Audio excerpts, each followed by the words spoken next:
Last week, on Wednesday, the 25th of June, my father passed away.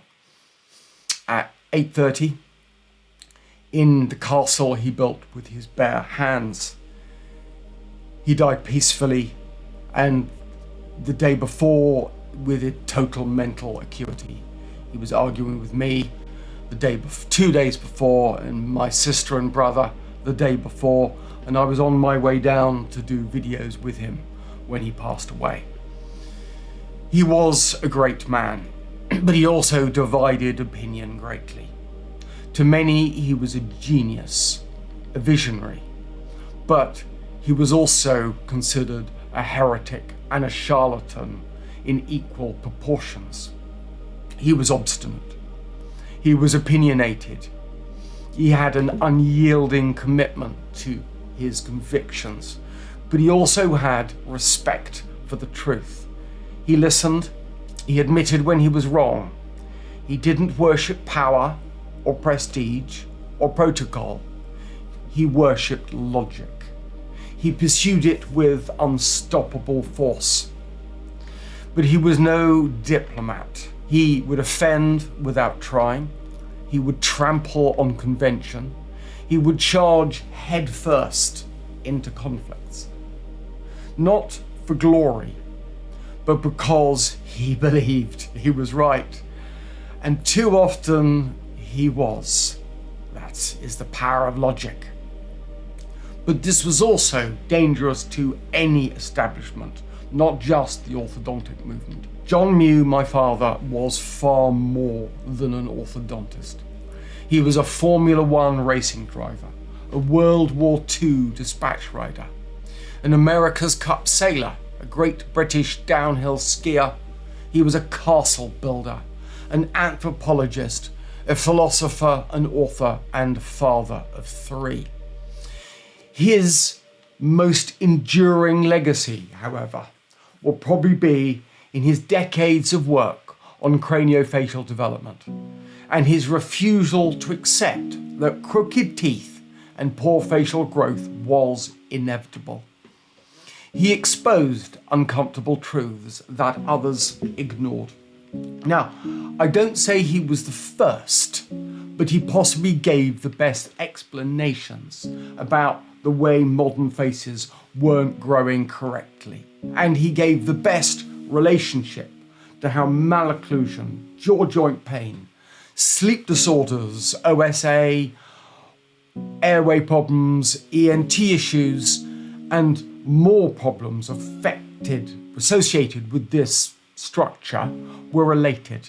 He had a clarity that few did, and also answers. And these problems, with once relatively rare, seem to be growing at epidemic proportions.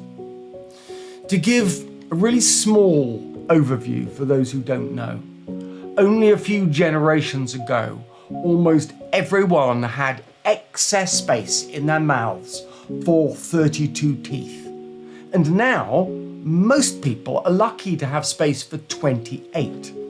The extraction of wisdom teeth seems to have become a rite of passage, and many people require additional teeth removed, which is representing a huge change in facial structure, where some people are having 8 teeth removed for lack of space.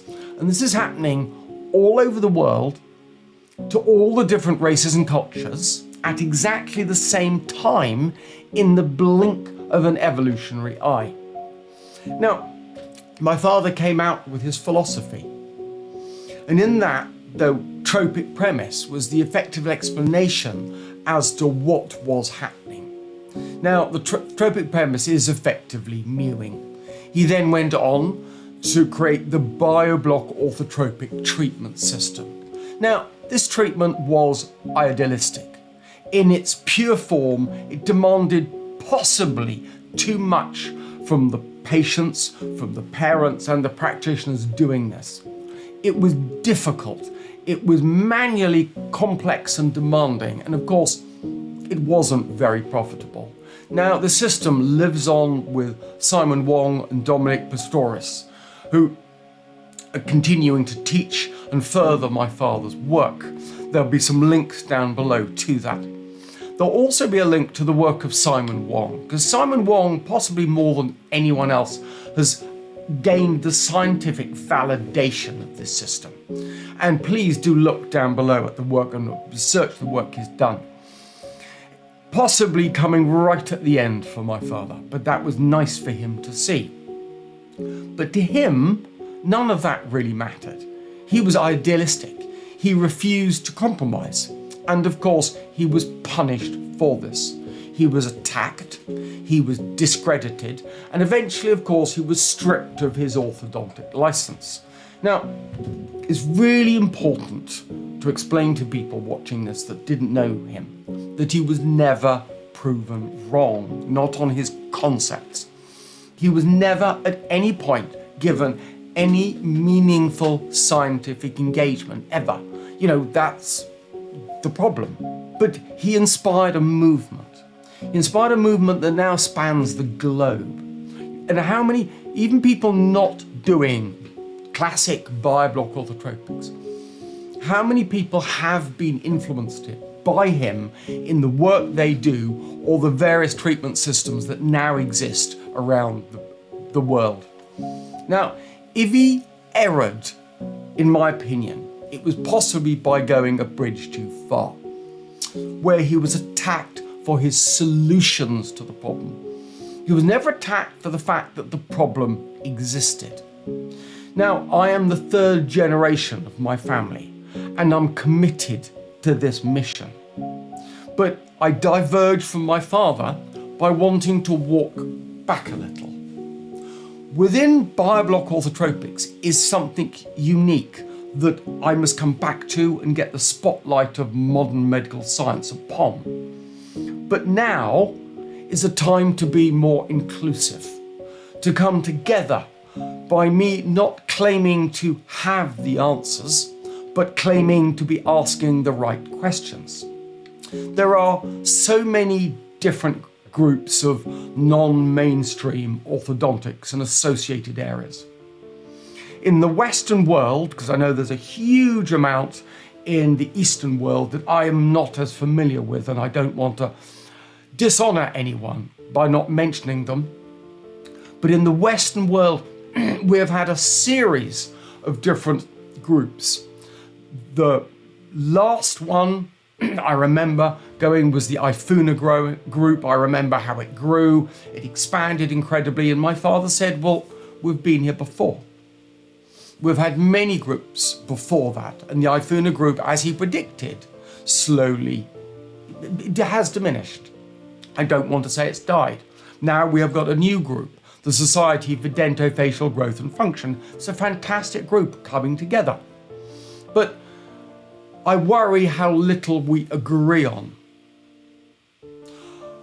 I see too much acrimony and disagreement, even within the orthotropic group, let alone these other groups. Now, we all know that something is wrong. The problem seems to be that we can't seem to agree on what is wrong and what to do about it. While the established point of view, the conventional orthodontics, well, they can stand shoulder to shoulder because they agree that it's genetic. And then they don't need to consider it. They can come together and work on the solution that they provide. Now, in the same way, we need to come together. We can be divided no more. We need to push for our place within science, for honesty and open debate. We don't need to be antagonistic. We must be constructive, but people need to have the options. People, for my father's sake, people in the street need to have more than the current option that they can choose from. And we can no longer be excluded from meaningful scientific debate. I think we've just come to accept this, and this is not right. You know, what other areas of healthcare can this exist at this level? The complete exclusion of the, what we call non-mainstream groups. Because as my father identified, There is an epidemic of problems. Kids are being damaged every day. A whole population is being damaged, mainly by lack of knowledge. We've got malocclusion, OSA, ENT problems, distortions of the head, ADHD, body posture issues. The list continues. And we need answers, okay? This was clearly identified in Sandra Kahn's excellent book and paper called Jaws, where she has got some really good level scientists who have come together, basically validating most of what my father said. But what we all agree on is that it is not all genetic. And how many more children, how many more victims of poor orofacial growth have got to occur before we come together and act to gain the meaningful change that is needed. I call upon you all. I call upon your Hippocratic oaths. I call upon your duty to your children, to your patients, to humanity. We must help more people. We must have the minimum of intervention at the youngest age possible to help people. But particularly, we must look at prevention. Prevention has to be the way forward, often with really simple, cheap public health messages. And to do this, we must come together and we must engage in the scientific method. This was not easy, but it is necessary. You can join this or we can remain divided. Now, I'm not trying to be my father. I would never succeed. He was the middle generation. My grandfather made observations. He was trying treatment ideas. My father went forward with this. He filled in the details and he inspired so many of you who are watching this now. And my mission has been to get this information out in the attempt to gain meaningful change. Now, not all of you will agree with the mewing phenomena. I don't agree with all of it. But this is the Tropic Premise. This is in many ways myofunctional therapy. And hundreds of millions of people, mainly young adolescents, are now more aware of their oral posture. They are more aware of myofunctional therapy and the fundamentals that faces are malleable. Now, that's a start. And I've achieved this while somewhat distracted in a massive legal case that spanned 8 years. Now, the case did not decide that I did anything wrong with the treatment. The treatments went very well. It was the treatment itself. And for anyone in the UK or related jurisdictions, you need to watch your back on this case. You might not agree with everything my father was saying, but you couldn't really beat him on his science. You know, he was more or less scientifically unassailable, and yet I lost on the science. And the key domino in this was the old genetic, environmental argument, the nature-nurture argument. Now, there's going to be huge implications if I win in my appeal at the end of October.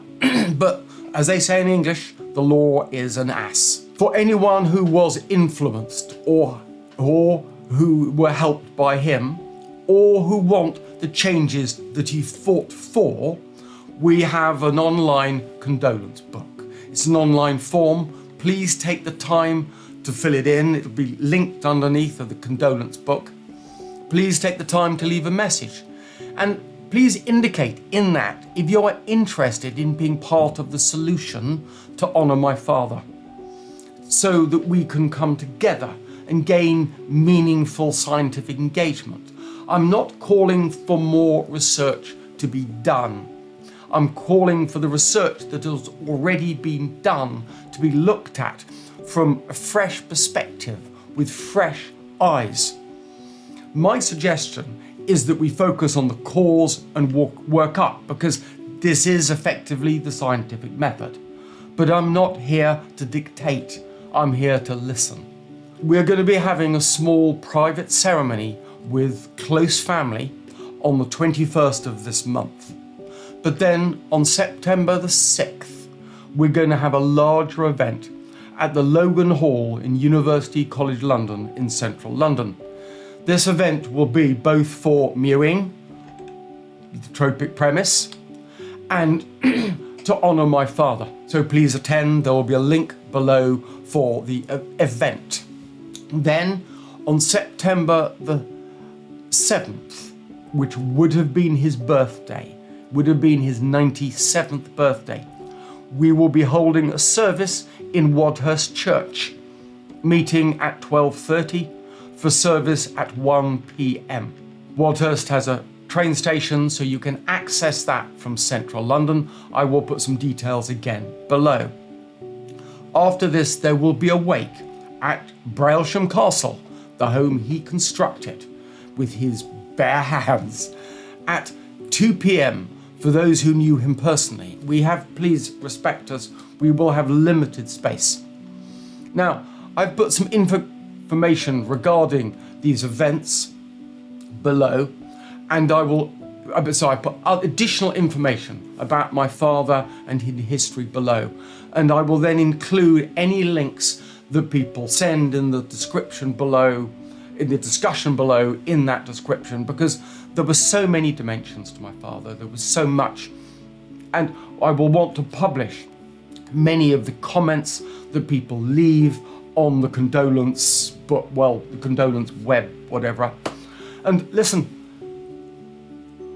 the loss to me has been huge. You know, still haven't realised. You know, it's still difficult to comprehend that he's not there. You know, I worked side by side with him from 97 to about 7-8 years ago. And, you know, he was my best friend, he was my father, he was my inspiration. You know, it's difficult. It's really difficult. I want to continue to work in his honour, and I want to do what I can so that what he stood for, what he worked for, will continue. Thank you very much.